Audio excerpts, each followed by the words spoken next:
What is up, everybody? Welcome here to the TDR Devy Show. We got a fun one on the docket today. We're talking 2024 Rookie Redraft. So we're going to redraft the 2024 class with a twist. We're not mocking. We're not going through it and just kind of picking players. We already have them set. We're looking at trade value. We're going to talk about who our buyers, sellers are. We have a bunch of questions going in each round. We're going 3 rounds deep, and then outside the top 36, who are some guys you could possibly be stashing right now that we think have a positive upside, have that value, bringing it there. We're going to be hitting that in after the intro.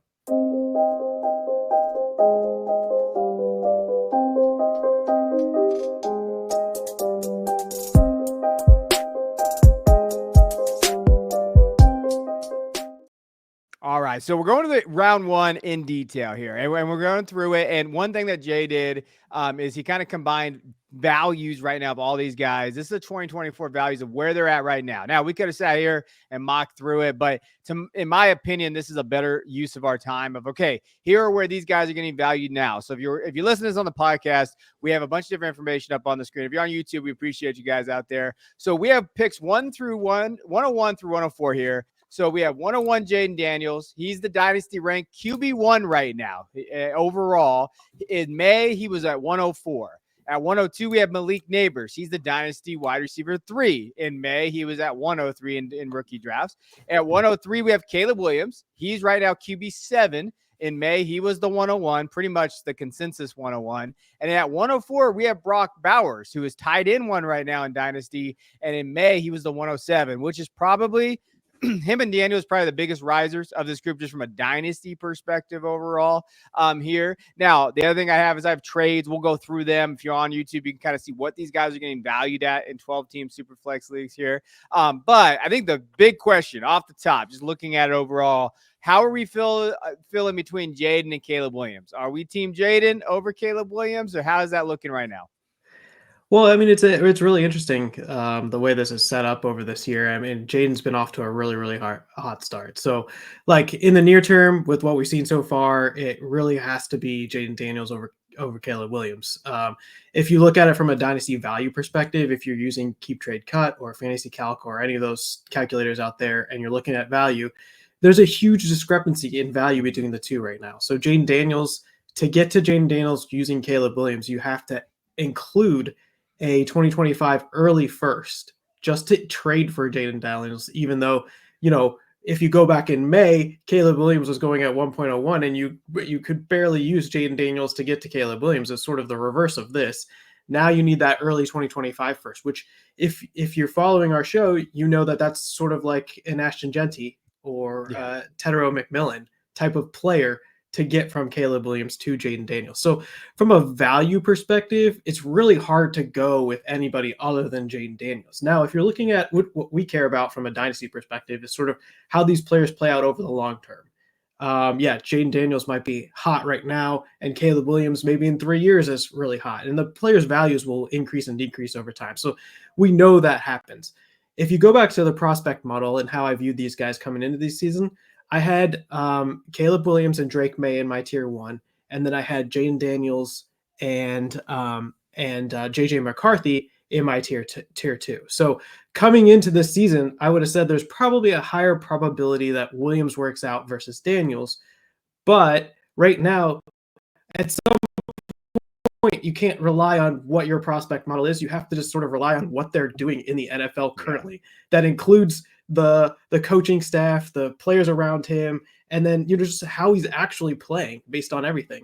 And right now, Jaden Daniels is playing just better than Caleb Williams, and you can chalk that up to the system, the coaching, the players around him, anything you want to. But right now, Jaden Daniels is playing better than Caleb Williams. Here's another point that I want to make. Okay, so Jaden Daniels right now on an expected points per game before this week, before week 9. Daniels was at 18.6 expected points per game on the season, and Caleb Williams is at a 17.8 expected points per season. Honestly, there's less than a point there in terms of the two, and if I was like lumping them together, they'd sort of be in the same cohort in terms of expected points per game. The difference is Jaden Daniels is way outperforming his expected points per game. So he's outperforming it by 1.3 points. So his actual points per game going into week 9 is close to 20 points per game, which is differentiated QB play, and it's a lot of that's driven by the rushing points, which we'll talk about in a second here. But Caleb Williams is actually underperforming his expected points per game by a point as well. So his points per game is much lower than his expected points per game. So you have the combination. If you just look at expected points per game, they're within a point of each other coming into this week. If you then go by what's actually happening, there's even a wider difference. So the span is actually between 20 and 16.8. So a whole, you could drive a sort of a truck through that points per game that's actually happening, actually occurring. And that's really what matters to you, to your fantasy teams going forward, is the actual points per game. But I'm of the belief that most of the time, these actual points per game revert to expected points per game over time.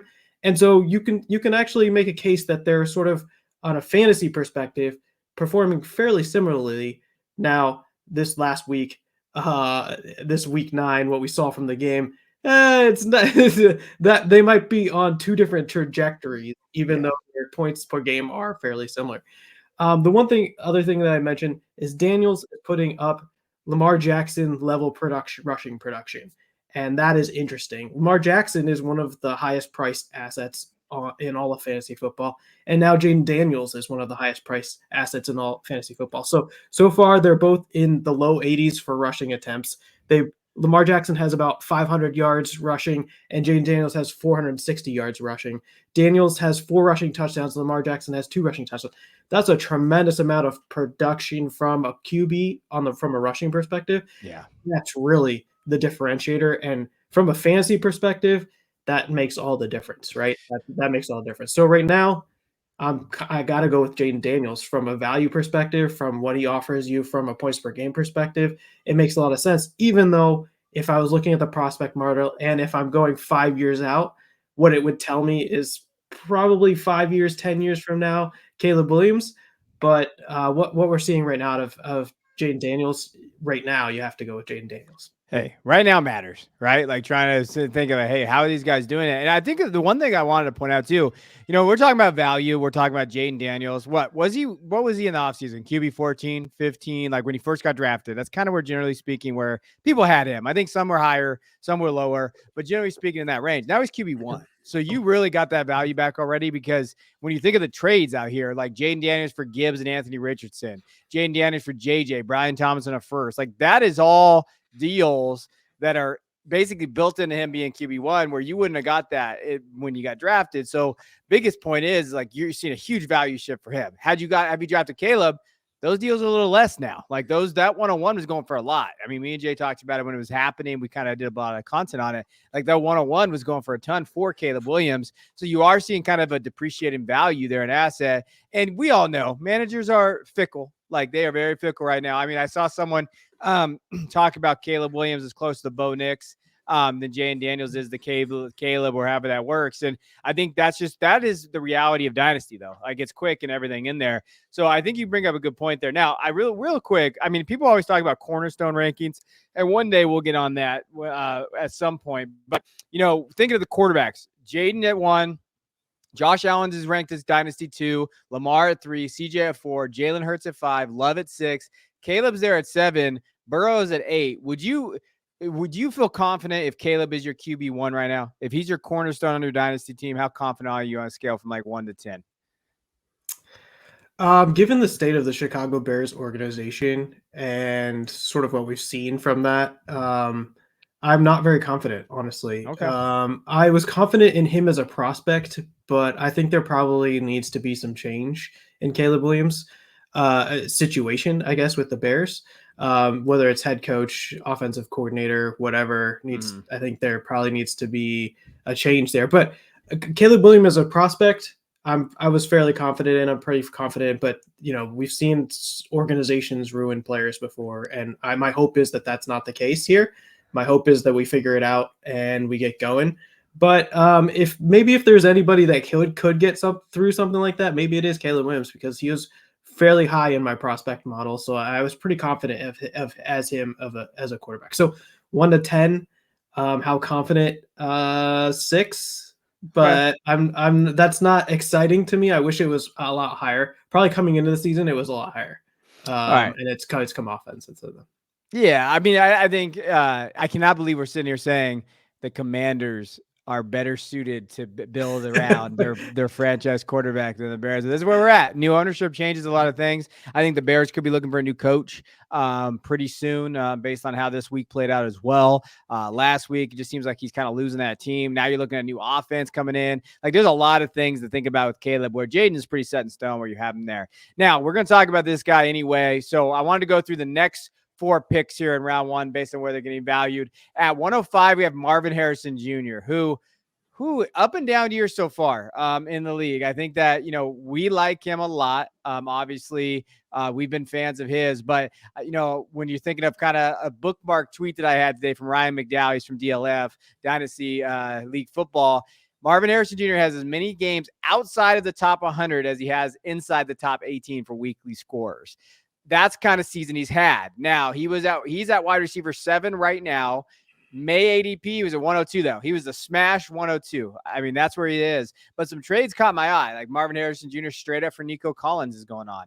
Marvin Harrison Jr. for Devonta and George Pickens. So we're going to dive into Marvin. But that is interesting to me. We've seen him dip now, just like with Caleb. And that is just how fun and frustrating the dynasty landscape can be in this format, because those guys were for sure picks and now they're slipping a little bit there.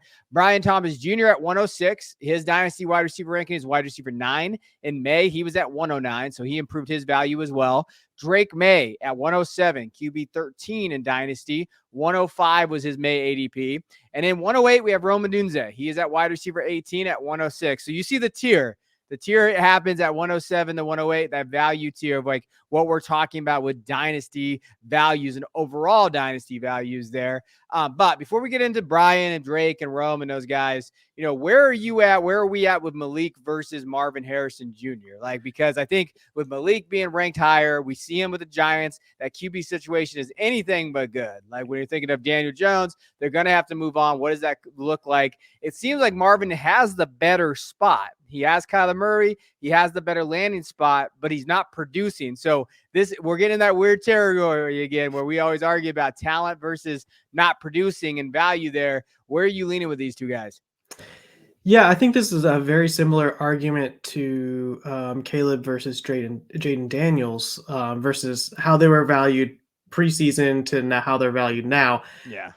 In terms of pick value. So like it would cost a lot more to acquire Malik Neighbors than it would cost Marvin Harrison Jr. right now. I'm not sure that that's the way that stays, but that's the way it is right now. So it's hard to take anybody but Malik Neighbors given what he's been able to do so far. But there are a couple differences. So the first one I'd say is I had Marvin Harrison Jr. and Malik Neighbors in a similar tier. So I had them both as tier 1. So I thought of them as similar type of prospects, whereas I felt a little differently between Caleb and Jaden coming into the season. So that's number 1. The second is we made that the comment about expected points per game.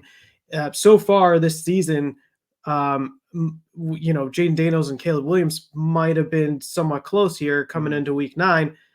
Malik Neighbors and Marvin Harrison Jr. haven't been in the same stratosphere here. So Malik Neighbors is putting up, differentiated wide receiver production that wins you in fantasy football leagues. So that everybody's excited about that, and he's going to increase tremendously in value because of that. And Marvin Harrison Jr. has not done that so far, and I guess that's a little frustrating considering, in May the question was who are you going to take 1.01, Caleb Williams or Marvin Harrison Jr. There was an honest discussion about those two players being 1.01. Yeah.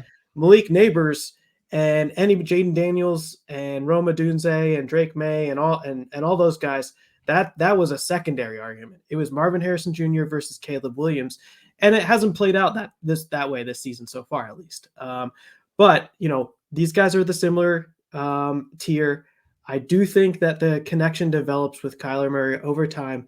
I do think that Marvin Harrison has shown what he needs to show in college as a prospect, and then into the NFL, there has been points when it looks good. Yeah. So I would say that, it's probably going to come. It hasn't come yet. It'll probably come at some point. We had one giant game where he had 140 yards and a touchdown, or 2 touchdowns, I think it was, on maybe 4 receptions, where it flashed. But it hasn't been there on a consistent basis, and we just need to get there over time. From a data perspective, it really favors Neighbors, but it's not like as crazy as you might think it is. So Neighbors has a 20% target share ish coming into this week, a 31% targets per route run, a 2.25 yards per route run, and an 81.5 PFF receiving grade, which is very, very high. That's some of the tops in some of those data categories that he's in. He's in the top of all NFL wide receivers, not just these rookie wide receivers. And then Marvin Harrison Jr., he has an 18% target share. So it's really not that far off. It's just like it hasn't converted into fantasy points very well for him. 23% targets per route run, a 1.63 yards per route run, and a 73.6 PFF receiving grade, which, oh man, it's not an 80 PFF receiving grade, but it's not like some of these wide receivers that we were very high on in May that are now have a 60-ish PFF receiving grade and not very many yards. So he's still doing all right. He's still checking the boxes. Just love to see a little bit more from him. But I do think all this argues that Malik Neighbors, I think, has to be your number one right now. And it's fluid. They'll change. But Marvin Harrison Jr. does have a chance to be valued similarly to Malik Neighbors over time. And so I do think right now Marvin Harrison looks sort of like a buy, even though in these rankings we have him at 1.05. If you look at him across the whole dynasty landscape, I do think that you can add him on a lot of teams because people are not favoring him. They're looking at seeing what Malik Neighbors is doing, and they're saying, I want that. I don't. Marvin Harrison's a bust, but really Marvin Harrison is not that much of a bust. He's performing pretty well.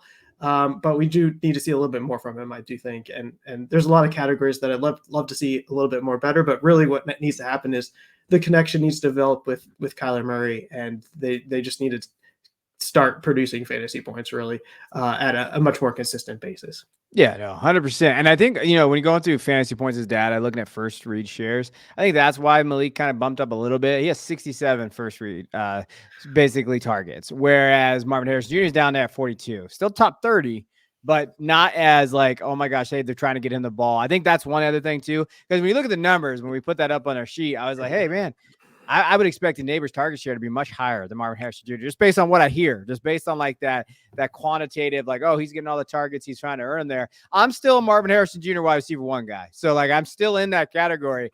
But I do know, but that's baked in with, like, I expect him to get better with Kyler Murray. And we're going down that path where I'm like, hey, JSN is a wide receiver one, baby. I know he is. He's got the talent. Like, we just got to see the targets there.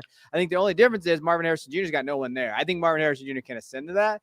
I am interested to hear you. Just a quick, this deal happened multiple times that I looked up, and I have it on the screen too. Marvin Harrison Jr. for Nico Collins. In a vacuum, who would you rather have? You know what's interesting? I asked this question in our Patreon, and I had a poll in there, and so 63% of the people chose Nico Collins over Marvin Harrison Jr., which I thought was interesting because, well, first of all, Dynasty, there's a redraft component to Dynasty, right? You have to win this year as well. So, like, all of these people that had Nico Collins, that they watched those first few weeks where you got differentiated pointed. He probably won you some weeks there, but he went on IR for 4 weeks, at least 4 weeks. The hope is that he comes back at some point, but you're even missing out on at least 4 weeks from Nico Collins, and you can have Marvin Harrison Jr. right now. I think it's a really, really interesting trade. I think it's a really interesting question. It's fun. It's interesting that it was 63%. It wasn't even close, 50-50. It was 60 something percent to, whatever. And that was favoring Nico Collins. Now, if I was grading the two as prospects, I probably would have picked Marvin Harrison over Nico Collins. But what I've seen out of Nico Collins the first half of this year, or the first few games of this year, was just really differentiated. And we haven't seen that quite from Marvin Harrison. So, seeing it versus believing it could happen, I do think there's a difference there. But I think this is a really, really fascinating trade. I guess after seeing those results, I kept Nico Collins because I was going to take Nico Collins and try and make him into Marvin Harrison Jr. So I guess I chose the Nico Collins side in my actual fantasy leagues.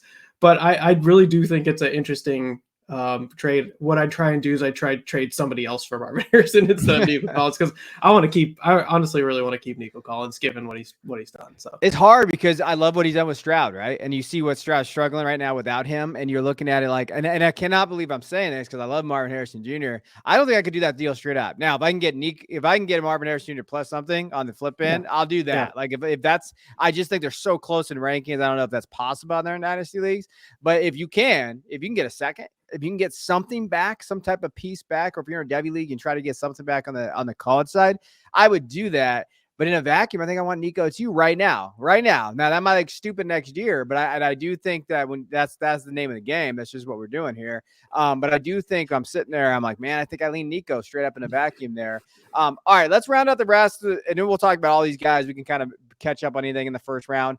To round out the rest of the first round here, we have 109, Ladd McConkey, our boy Ladd out there. Dynasty ranking right now at wide receiver 23. In May, he was going in the 112 in rookie draft. So he went up about 4 spots here, basically, or 3 spots, I can't add, to the 109. And in some deals out there for him, Ladd for a first, Ladd for Tucker Kraft. So again, we're seeing that tier break after that 107 mark with these guys. At 110, we got our boy Bo Nix, who did not perform that well today against the Ravens that we're recording this, but has shown some value out there. He's jumped all the way up to QB 16 in dynasty ranks. In May, he was going to 205. So that is a big jump. That is a big jump there. At 111, we have Jonathan Brooks still hanging in there in the first round. Hasn't been on the field yet.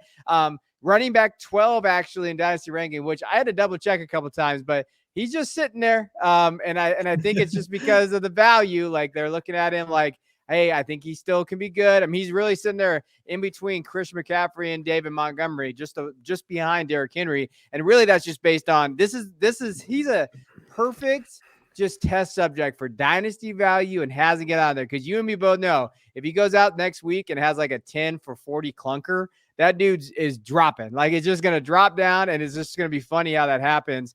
He was drafted at 202 in May. So he actually has not played a snap and has raised his dynasty value to the 111. And in 112, JJ McCarthy hasn't played either because of injury. Right now, he is dynasty QB 18. In May, he was going at 108. So he has dropped a little bit because of that value there. But I think overall, like they see what's happened with Sam Darnold. They see that team.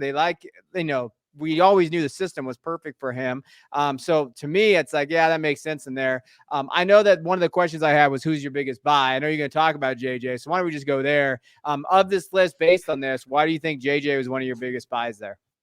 I had, as a prospect, I had him in my tier 2 with Jaden Daniels, and then he gets injured, right? So, that's one piece of the puzzle, right? And then you have his replacement, his backup, Sam Darnold, coming in and performing really well. It's not perfect, but it's really well, to the point where you have the season-ending injury. He's not earning reps. He's not getting practice. He's not earning you fantasy points. So you're sort of forgetting that. And then you have Sam Darnold coming in and performing well and earning you fantasy points and doing well. Now, Darnold's contract situation isn't of the long-term nature. So we're not exactly sure how that plays out. It's a big question mark for next year. Does he come back? Is Sam Darnold another quarterbacking another team? There's a lot of QB needy teams out there, so there could be a bidding war for Darnold at some point. But what is proved out here is that the Minnesota situation, the coach, OC, the players around, Justin Jefferson, Jordan Addison, TJ Hawkinson, that this is a great environment for a QB to thrive in. And I personally had JJ McCarthy as one of my favorite prospects, QB prospects coming out last year. So I'm excited. The situation is uncertain here. So that is frustrating. But, what I'd say is JJ McCarthy's value has fallen a bit. We see, was May ADP of 1.08. Now we're in the 1.12 range-ish, fringe first round. You're not out there playing, people sort of forget about you or knock you down a little bit because you're not front and center, you're not visible. But I do think that the situation for JJ McCarthy could put him as one of the best values of all the quarterbacks right now because of the prospect that he was and the situation that he could be. That next year, if he puts up similar numbers to what Darnold's doing, his value is going to skyrocket. And so that's where, he could get up into the Drake May range, who's getting valued really well in the dynasty perspective. So, that's why I like JJ McCarthy here as a buy, because we're talking about Superflex here. So quarterbacks matter. And I do think that he's fallen off a little bit in value when it comes down to it, if you look at the fundamentals, there's a lot of value to be had from his situation in the QB ranks. So I'm excited about what next year entails for him. And you never know how it works out. He could be a backup for another season, and then you kind of missed it. Hopefully some of that value is insulated with where he was drafted and how high he was drafted. But and that's certainly a possibility. He could come in and stink and put up a stinker and not do so well next year. But I think from my prospect model, I do think he's a pretty good QB. I do think he's in a great situation. And if he puts up those numbers, I can see his value among the dynasty market increasing the most out of these guys that we've seen so far. Yeah, and I love his trades on the screen. If you listen on the podcast, I'll put it out there. But if you're watching, you see him. JJ and Godwin for T. Higgins is a great deal for like a contender / rebuilder type deal where you're getting JJ back. You'll take Godwin, hope he kind of bounces back from that injury. But then you sit there for T, and it's like, yeah, man, I don't know what T. Higgins does in practice, but the guy's got to stop. Like, just don't do anything. Like, at a certain point, stop getting injured, right? Like, I think that's where I'm at with him. It's just like, he's killing me because he could be a wide receiver one. We've talked about him kind of being a wide receiver one, but it's the health, right? Like we've mentioned a few times with him. It's just like, yeah. So if you could bounce back and get JJ there, JJ for Bo Nix, give me JJ all day. Like Bo Nix is a Ponzi scheme. At 110, even getting valued here, like to me, I would sell him there. Bo Nix for a first. If I can unload Bo Nix for a first, do that. Like 100%. The Darnold in the second don't really love that much because I think I can get a first back somehow. But Bo Nix for Anthony Richardson. Listen, I know that Anthony Richardson got benched, and I know that it's hard for me to like judge because I was I like Anthony Richardson. I still think he has value. I think they're doing him dirty out there at the Colts, and I get it. But I don't see any upside with Knicks, where I still see upside with Anthony Richardson. Like I still see that value there. And then the other deal that I really like for JJ for Josh Jacobs in a second. Like, hey, I will take JJ, a super flex quarterback there for an aging running back that's going to lose his value in a second round pick. Who knows where that's going to be there. Any final thoughts on any of these guys that we see on the screen before we get into your first round sell? Not on these guys. I do think that Brian Thomas Jr. and Brock Bowers need to be mentioned because they're having such a huge season and their dynasty values have increased so much. A differentiated tight end in Brock Bowers. That's awesome. And Brian Thomas Jr., a lot of categories, he's looking similar to Malik Neighbors. So I do think those guys are awesome. Jonathan Brooks, that's an interesting story, and you laid it out perfectly. I think we're all just craving for running back value, and right now, just the uncertainty of what Jonathan Brooks is in some ways a bit valuable in a sense. Isn't because I know it's interesting, but I guess the hope is that he smashes and he lives up to some of that stuff. But I have Jonathan Brooks on a few of my squads too, but I think what's interesting out of this first round is that and the second round and third round and we saw this in May, there's not a lot of running back value that we saw, high-end value that we saw that came out of this draft. Now we'll get to some of that in the second round, but there's not a lot of high-end value that we've seen so far out of this class. Give me your sell. So let's talk about the round one sell that you have here. I know you put him on a list. Roman Dunze, 108, like I mentioned earlier, wide receiver 18-ish right now. Got a little bit of run this week's game, but definitely hasn't performed as much as like we would hope to perform a little bit. So talk to me about Rome. Yeah, I think what's interesting is like depending on your outlook, you could probably look at him as a buy or a sell here. What I would say is I'm picking from the entire first round. Who JJ McCarthy to me seemed like an obvious buy.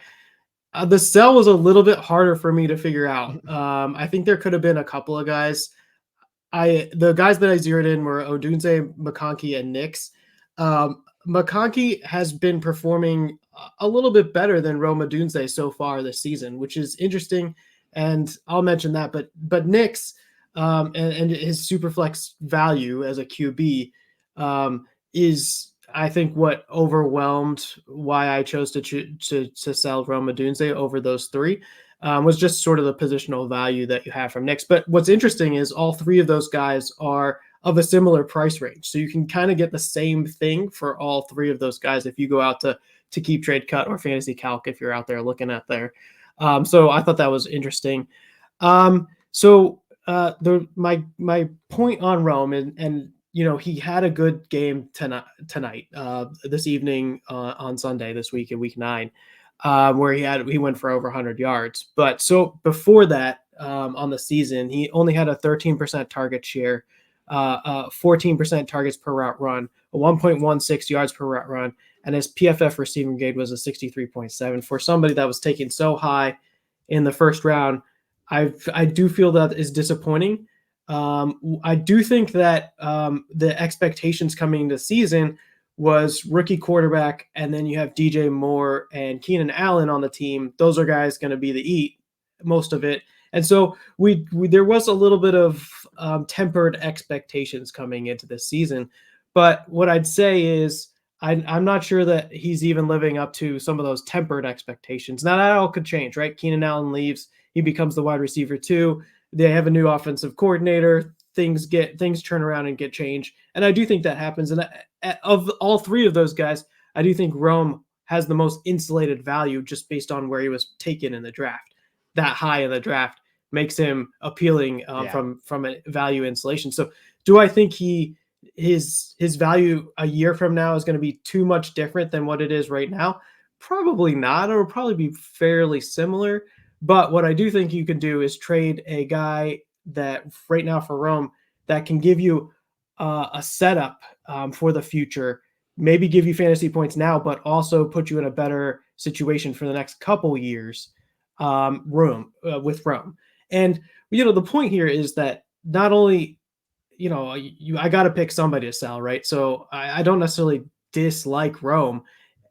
When you're trying to go on the trade market, you also want to sell somebody that people value and people will want to move. Sometimes, like a Bo Nix, if you're trying to get rid of an offload of Bo Nix, maybe you can find a QB needy team, or maybe you find the Bo Nix lovers somewhere out there. But I think he's probably a little bit harder to move than maybe a Rome Odunze, who has still that very high first round draft capital type of perspective, a very high thought of prospect. And maybe it's a little easier to move. Maybe people are more willing to buy into that profile than others. So you can maybe get a little bit more out of it. So that's sort of my thought process. Maybe the season's a little bit disappointing, even based some tempered expectations you had coming into the season. But, you got to be able to sell somebody that people have value for you to get something out of it. And I think you could probably do that with Rome in this situation. There's lots of trades out there that you can do for Rome. You could add a little bit and get a nice QB. You could put into a middle-aged veteran, not a high-aged veteran, but a middle-aged veteran that still will be around for 4 or 5 years, and get a nice guy that earns you lots of fantasy points for 5 years. That's proven out. And so, that's the type of thing that I'd be looking for.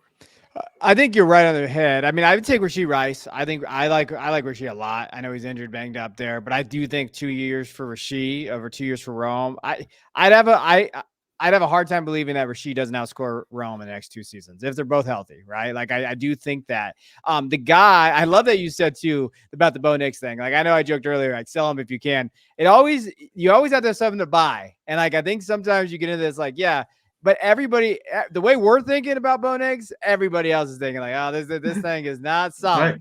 That floor is ice and it is cracking. And like, I want to get out now. But I mean, there are deals to be had, but that's if you're playing with kind of fish out there. Like, I don't know how many of you guys play in those type of leagues where you're like, I'm trying to extract value as I can. But if you can't, I get that. But the guy that you keep mentioning, like, hey, try to get these pieces. There's a guy sitting at wide receiver 12 right now. His name is Garrett Wilson. he's not that far away from Rome. And like, so I just looked up some deals involving Rome and Garrett, and this is on Fantasy Calc database. Rome and a second for Garrett Wilson happened 3 different times. So Rome and a random second for Garrett Wilson. I'd pay those prices for Garrett Wilson. Like if I could get Garrett that way, that'd be fine. I did see Rome in a first for Darnell Mooney and Garrett Wilson. So that's where that first comes into play. But again, if you're getting Garrett Wilson and you believe in him and you think that you can get him as top 12 and you're kind of getting him in that range, like Rome's still in that tier, especially after his big game this week. So there is a chance, there's a way to kind of get into those tiers when you're thinking of like, okay, who else in that range or is guy I'm willing to buy on? Garrett to me would be that type of guy. If I can get Garrett, who's sitting there at wide receiver 12, 13, pair him with an asset, or maybe not even that, maybe just pair Rome with an asset, and then I can get Garrett Wilson. Like that is kind of how I would look there, and I try to build. I do think Rome's interesting because everybody expects Keenan Allen to be moving on. And so if Keenan moves on, now you have Rome, DJ Moore, you have that. So that value is, but that's already baked into price. So that's the other thing. That's baked in already. Like that Keenan leaving is baked. Like that's just something that's in all of our dynasty minds as always. There's not really a market there. There's not like a way you can kind of maneuver around that. Everybody already kind of has that built in there. All right, let's go through the second round. I'm going to run through the second round. And just kind of go over everyone. So at 201, we had Keon Coleman. He's wide receiver 27 right now. Xavier Worthy at 202. He's wide receiver 29. 203 is Bucky Irving, running back 19. Michael Penix Jr. at 204, QB 21. Tyrone Tracy, biggest riser of the group in the second round here. He's dynasty ranking running back 21. That's how much we need. We're thirsting for running back value. Is Tyrone Tracy's getting valued as a top 24 back? He was getting drafted in the 5th round back in May. Ricky Pearsall sitting there at wide receiver 40. Obviously got up to a slow start because he got shot. Can't blame the guy for getting shot, but there is that. Braylon Allen at 207, running back 28. Xavier Leggett, wide receiver 41. 209 is Trey Benson at running back 33. Kind of a faller here at that 204 mark. 210 is Jalen McMillan. He jumped up from wide receiver 53. Jalen Wright, running back 39, hasn't been able to see the field yet in that Miami offense on a Miami team that's really struggling right now. And in 212 is Blake Corum. He's at running back 40. Probably, I don't want to say the biggest, I don't want to say faller, and I don't want to say like disappointment because he just hasn't gone out there yet. Kyron's kind of been that guy there too. But I think people really expected Blake Corum to be like a top 12 running back or even like a 12 to 24 running back. He just hasn't seen that yet. So overall, before we get into some of the questions I had about this round, quick takeaway. What do you notice here about this kind of round? Yeah, I think some of these risers like Bucky Irving, like that's an interesting one to me. That's like a data analytics win type of guy there. This is super flex here. And if Michael Penix Jr. is anything, if he's a starting QB, he'll probably rise in value over time. I'm not like a huge Michael Penix fan. He didn't score very well in my prospect, but that's interesting. One thing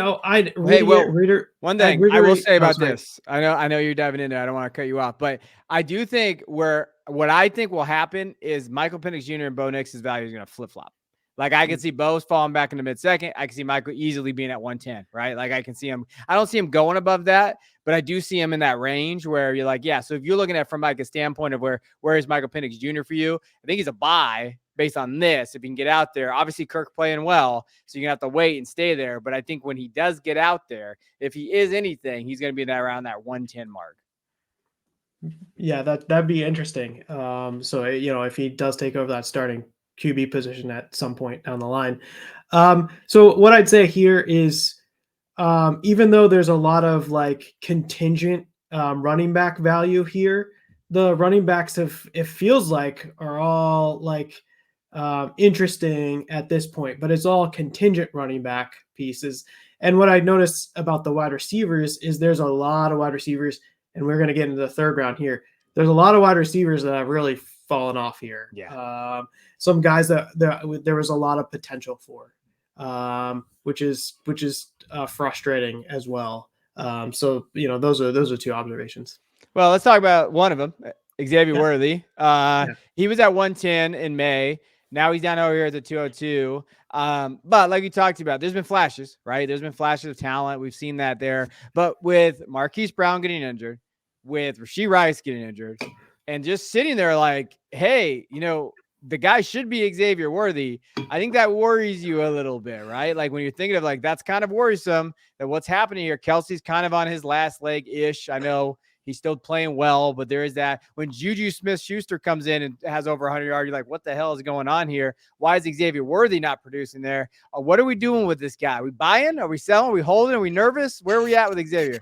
We're nervous, but we're probably holding. It would be my guess. As a 12% target share, 16% targets per route run, 1.19 yards per route run, 62.5 PF receiving grade, which is like if you take that line and then you compare it to Roma Dunze before this week 9, so through week 8, that's very similar. In fact, there's some categories where or a lot of those categories where he's beating Roma Dunze. So that's pretty interesting from that perspective when you're looking at him versus Rome. But I don't know. It really hasn't been a great start. There's been, like you said, some flashes. We have seen some interest. Like week 1 in prime time was interesting. But I guess hold. But also, like if somebody was to give me a mid to late first to try and re-roll in 2025, I actually wouldn't necessarily be opposed to that given the situation. And also if I could get into like a JJ McCarthy. So like JJ McCarthy's value has fallen quite a bit. I think we had him at 1.12, the end of the first round. And then Xavier Worthy's two pieces away from that. If you can add a small amount and get to JJ McCarthy, that'd be really interesting to me as well. Mm-hmm. But I liked Xavier Worthy's profile.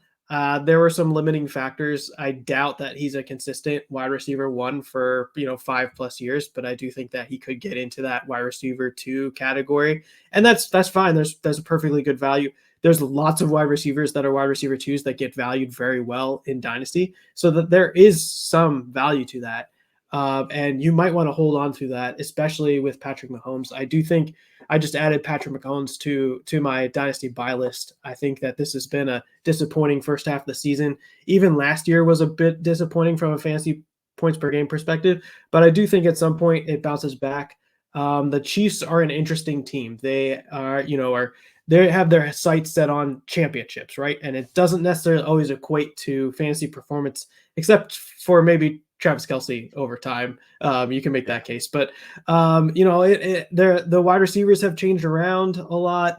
They had Tyreek Hill at one point. They have different wide receivers that are wide receiver 1s each. It seems like each week. So if we can get some consistency there, have Xavier Worthy be the wide receiver 1 or wide receiver 2 of the team each week, that's an interesting prospect, especially being tied to Patrick Mahomes. But I'd say right now, if I was given the opportunity to get a mid first round pick where I have the chance to maybe select somebody like Malik Neighbors last year, or a quarterback, like call it, I doubt Cam Ward. You could probably get him at 6 next year, but something like that, or a quarterback or a really good running back that'll be a differentiator, or a wide receiver that'll be a differentiator, then maybe you might take the shot at it and get a chance to re-roll, because it's been an okay season, and stats wise, it's been pretty similar to Roma Dunze, and that's been somebody I marked as a sell for the first round. Yeah, I mean, I'm going to talk about my biggest buy. We're still buying Trey Benson, y'all. Like, I don't know. Like, I understand that he's not been crazy right now, but as Jay points out in his notes, and like what I wanted to talk about, James Conner's 29. Okay, I like James Conner, but Trey Benson is the future, and I think the future is next year, and I think it could be towards the end of this year. Today, he did have the touchdown, like 30 yards touchdown, whatever it was. But he is in line with this team and this offense to be the guy. Like, and I think next year is going to be that. And right now, you can kind of buy him for like a second. I was kind of going through some of the deals, basically for a second there. I did see a straight up Rwandale Robinson, and I think that's interesting because people really like Robinson. They like that value, but he's also a wide receiver 3-4 with some upside as a PPR catcher. But if you can get Trey, and we see how running back value is so insulated, like As soon as he has a couple big games, he's going to go up top 15, whatever that is. It might be a soft floor, but it's still probably a higher floor than what you're getting with Rondale's dynasty value at the wide receiver position, especially. I'm still in on that. Like if I can get him for a second, if I can get him for some type of middle tier wide receiver 3-4, I still like him. And I like buying him in like that retooling rebuild that I did a video on last week.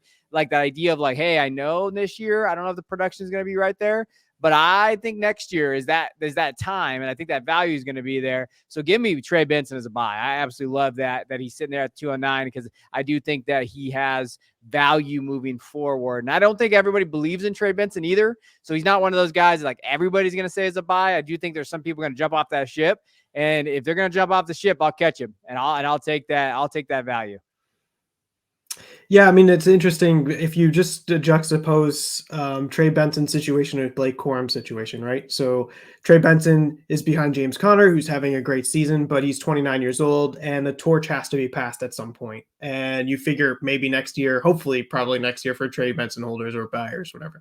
Blake Corum, he's behind Kyron Williams, who's much younger and is actually performing like one of the best fantasy running backs right now. So it's like the path for Blake Corum, although I do see him taking some share at some point down the line.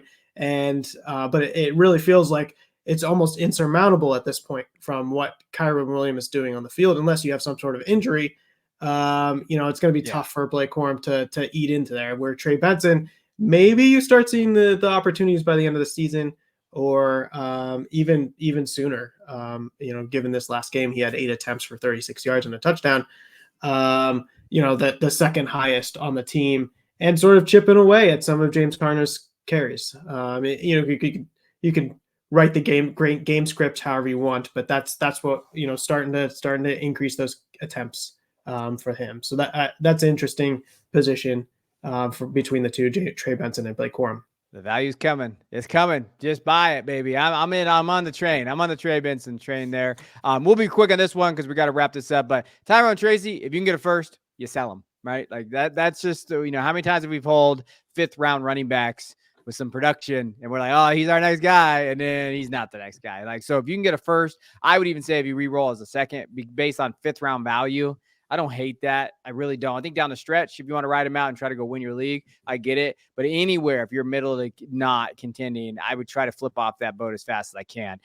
Let's jump over to round 3 because we got a ton of wide receivers. This is the wide receiver area here. But A.D. Mitchell sitting there at 301. He was going at 201 last May. Ray Davis, 302. He's definitely rising up. Had an okay game today as well. Jalen Polk kind of dropping down, sitting there at 303. Troy Franklin at 304. Marshawn Lloyd at 305. He's gone down as well. Luke McCaffrey at 306. He's kind of been around that. Not too much to kind of hold your hat there. Kimani Vidal, 307. He's at running back 46. Ben Sinnott at 308. Isaac Gerondo at 309. Jermaine Burton at 310. But he's such a hard one because he has maturity issues. He was a healthy scratch today as well, so that's a tough one. Shocker. We would know that from a Devy perspective. Jermaine Burton has maturity issues. That's something that we've seen from him at both of the programs that he was at. Eric Hall sitting at 311, and then 312 Jordan Whittington. This is a weird round. Like there's guys in the probably outside the top 36 I'd like more than some of the guys that are getting valued in the 3rd round. We'll go through some of them. I don't know. I don't know if any really thing stands out here. I don't know if anything's screaming by outside of like A.D. Mitchell, but what does that look like? I know that they're playing as we're recording this, but like even then, like quarterback situation's kind of a mess. Isn't Anthony Richardson? He hasn't really performed very well this season, but I don't know. What else? Any other takeaways from this round 3? Yeah, I mean, Adonai Mitchell is the guy that fell the most. Yeah. So, I think there's like a obvious case for explanation for what's happening there. He's underproducing his expected points per game by a lot because the quarterback's missing him. And so, if you actually dig into it, he's has a 33% target per route run basis. So when he's on the field running routes, he's being targeted, but it's just not producing fantasy points or not making the connection. So I think that one's the interesting one. Guys like Ray Davis are catching a lot of hype, so that's interesting as well. And I still really like Ben Sinnott and Troy Franklin. So I think that there's some value to be had there. I'm not willing to bet the farm or overpay for those guys. But tight ends take some time to warm up in the league before they start really producing from a fantasy perspective. Sometimes that can take a year. Sometimes it takes a little bit longer than that. But I do like his profile, and I think being tied to Jayden Daniels, eventually that'll pay off over the long run. So at this value, I kind of like him as a prospect, and Troy Franklin's been my guy for some time. I was really upset to see him fall in the draft as far as he did. I think that there could be something there, but right now I'm not willing to push a button like you need to be buying him or anything like that. I just think that there's upside from a prospect perspective. Yeah, I mean, outside of that, not a ton of fun. I don't know. Like Marshawn Lloyd's probably the biggest question mark because he's just injured, right? And I think that's a question mark there. Outside of that, I don't know. Like, and these guys are just right? Like we're just kind of looking at these guys like, there's always upside. There's always going to be believers and truthers out there based on some of these guys. But just Ray Davis probably to me is like, oh yeah, I can see Ray. I mean, he's interesting. He's fun. But again, he's a replaceable running back that can produce sometimes, but not a ton you can buy into. Right. All right. Let's go through here. I know you want to ask me a question. I'll kind of read it and I can kind of I'll go through it here a little bit, but how long do we wait before we move on? Right. Like, I think that's kind of one of those things is like, and it's a hard question. And I don't think it's an exact science too, for some of these guys. Like, look at Quentin Johnson this week, bounced back, had over 100 yards, a touchdown. Right. So the biggest thing for me is look at profile, but look at like their fit. And look at like, hey, are they guys that are going to have to take a little bit more time in that system, kind of getting ready? I think tight ends are always one of those ones you kind of hold on a little longer. Like, hey, how they look there. I think running backs are the nervous ones. I think running backs make me the most nervous. However, we have seen guys like Kyron Williams and some of these other guys pop off that second and third year. So really what I would look at is like that expectation in front of them. What's their depth chart outlook? Like, and are they going to miss those landmines, right? Because remember the Kyron Williams year, everybody expected them to go get somebody, and they didn't. And they stuck with Kyron, and then he bounced and did it. So you got to be very careful with that. Like, how do we move on and where do we go? But what I would say is, if you're nervous about any of those rookies, like A.D. Mitchell's probably the biggest one here because he had that basically that round loss of value. If you can re-roll for a second round pick, I don't mind doing that because you're not really losing too much value back, right? So that's where I'm at. Like, if I can get kind of my value back and just recover and make a better pick next time, I'm okay doing that. But I do also hold on to guys too. Like, I got a lot of Trey Lance out there, baby, and it's not fun. Like, that is not a good dynasty piece to hold. So you just learn from it, right? You move on. I mean, I guess the question could be like Anthony Richardson. He's not on here, obviously, but getting benched, what does that look like? Do we hold on hope or do we move him for a second round pick? To me, I like his value upside, that QB position, to not get rid of him. But I think it's a question of like, when do you re-roll when that value window opens? Yeah, I think that's a really interesting debate. And specifically for the rookies, like, I mean, I think that what I've seen in the numbers is that those that are going to be very successful from a fantasy perspective, you usually see something that jumps off in the first 8 or 9 weeks or something like that. It might have been 7 weeks or 8 weeks, but whatever. But it doesn't mean that there's not hits or guys that come on in the second half that end up being really fantasy relevant. But like those main guys, those guys that go on to be the top 6 of your positions or whatever, you see something pretty early on, usually from those guys. Now, there'll always be your 2, your 3 breakouts, guys that didn't really do much, and then your 2 or 3 breakout. But yeah, those guys that sort of are at the very top end of the classes, you see that production early. And so I think what's really cool about this class is you have some guys that are producing really early, and that's exciting.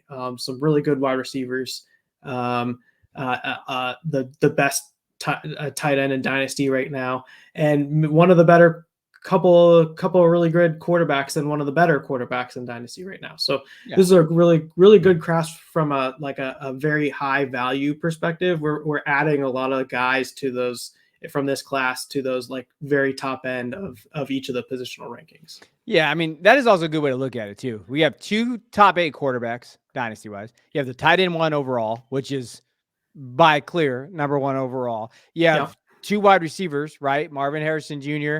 and Malik Neighbors, who are top 8, but you have 3 of Brian Thomas Jr.'s top 10. Yep. So like, and running backs, we still got Jonathan Brooks. He's still top 12 for whatever reason. And then we got other guys that could definitely pop up and go in there. This was a good class. Like, I think overall, when you're looking at it, like, yeah, you're going to have some misses, but I don't think there's been any egregious misses in the first, in my opinion.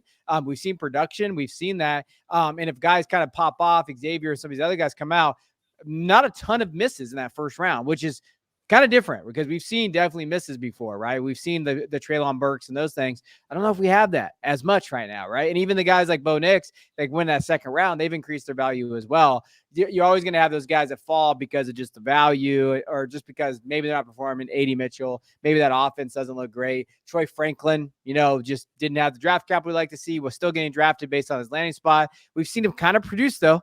There's little bits of hope. Every time he catches a pass, me and Jay's heart flutter just a little bit because like, hey, Troy's out here. And then, well, just real quick, here's the rest of the outside the top 36. Roman Wilson just hasn't got on the field. Jatavian Sanders is still there. Audric Estime, Spencer Rattler, Theo Johnson, Javon Baker. People really love Javon Baker.